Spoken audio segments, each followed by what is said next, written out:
no one would see that this girl is ill. If they're her family, why would they throw this big lavish event for her knowing that she was going to ruin completely everything? Yeah. And first of all, the first part, again, is Lars von Trier just having people being cruel to each other because he likes doing that. And then the second part, that's where I was annoyed too, because there really is nothing going on. It's in two parts. Justine, the first sister, Kirsten Dunst, and then you have Claire.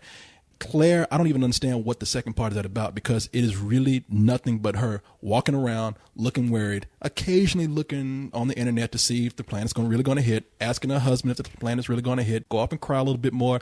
I was so dulled by that. I don't even know what the point of that was. And the thing that really upsets me is that when you say that Lars von Trier, I don't even know if what I said about him having depression is true, because I only read that in a couple of places. But Kirsten Dunst was in an interview and she said, Lars von Trier, that whole thing with, because at Cannes, have you said, yeah, that if you haven't read about it, he went on this rant about him being a Nazi. It was supposed to be a joke. He says there was a language barrier there that made the joke get worse, and he kept digging himself in a hole. And she's like, yeah, I don't agree with what he said either, but the guy, he likes to play with people like that.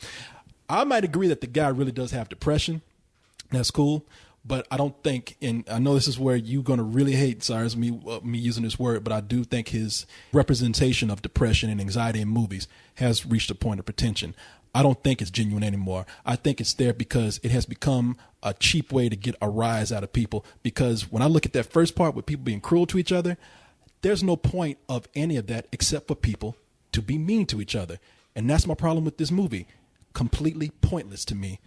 If that had been his theme, like just more recently, of doing things this way, then I might say you have something there. But this is a defining theme for his entire career. It's not like this is some new extreme he's come to with this sort of thing. This guy genuinely believes that people are scum. And his films have been a way of artistically exploring that idea.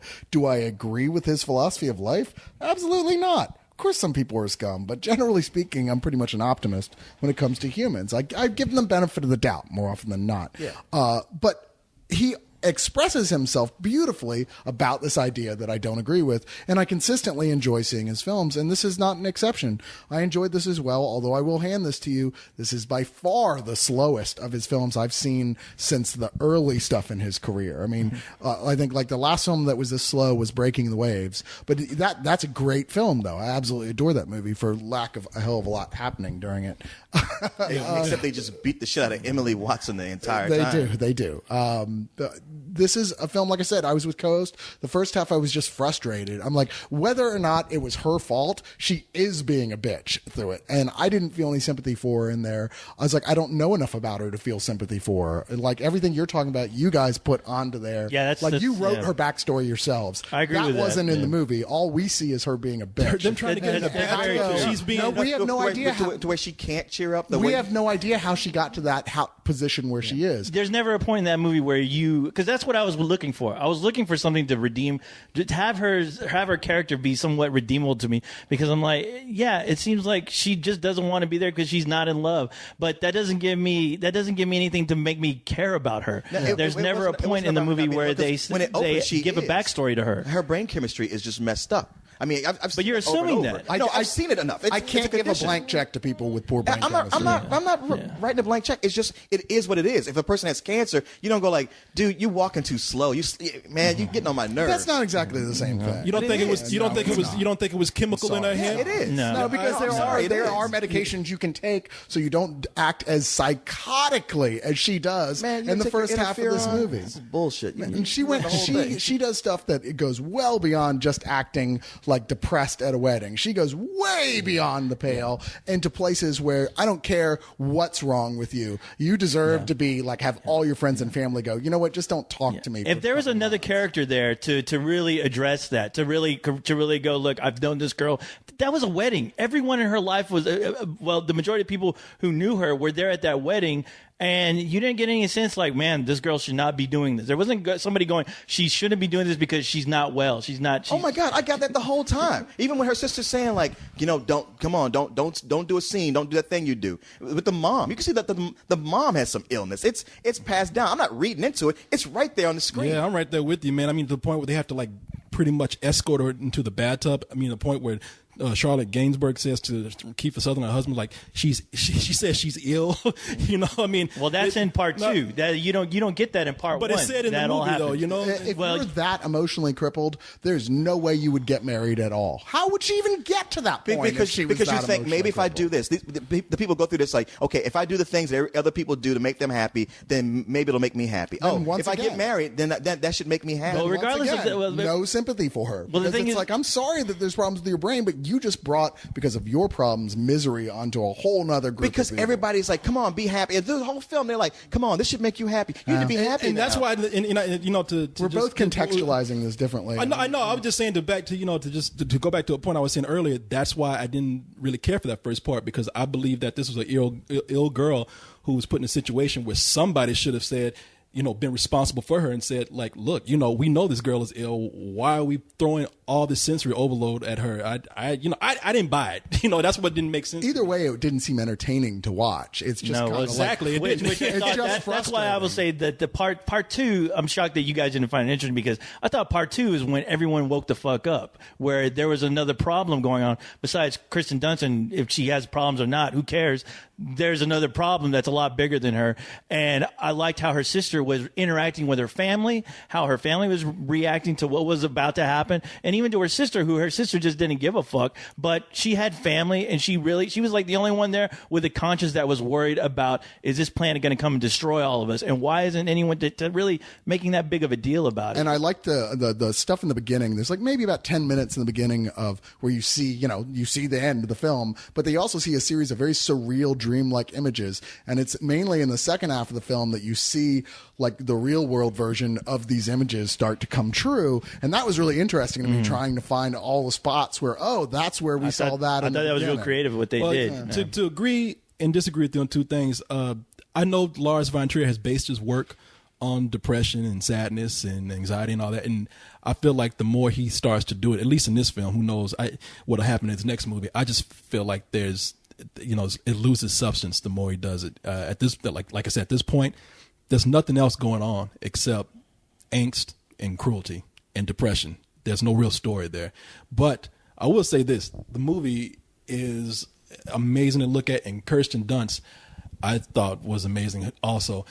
One thing I'd say about Lars von Trier is what he does for his actors. If it's true that they actually were able to improvise a lot on this, improvisation is not that easy. I mean, sure, it's easier in a movie because you can do different takes, but letting these people run and do their own thing, I thought she was wonderful. Now, was that actually the case for this film, though? I read that a lot of it was done improvised. It's like, because he goes back to a lot of methods where he does let actors improvise. A lot of handheld camera for that. That scene that you're talking about where she's moonbathing, in the grass. It's like looking at a painting. It's like looking at really Venus. is. It's like, it was. A lot of this movie is like looking at a painting. I love that part of the film. A lot of people they're going to like what is there because there is beauty surrounding it. To me, it's beauty and boredom, and I can look at a painting for that. So yeah, I give it a rental. Beauty and boredom. That's a good little slogan to put on there. Sounds like a Clash album or something. It's my album. I like the first half for Kristen Dunst's performance, but while admitting that even that dragged, but the second half just dragged way more than I ever anticipated. And yeah, for all the beauty, there was the boredom, as you say. To me, it just averages out as a rental for me. I didn't get a lot of enjoyment out of it. I think this is going to be one of the hardest accessible of his films. Not that anything he's done since Dancer in the Dark I would consider to be accessible at all, really. Yeah. But I still really enjoyed it. There's so much you talk about the stuff that is really beautiful, and that stuff stuck with me. And there's such memorable images.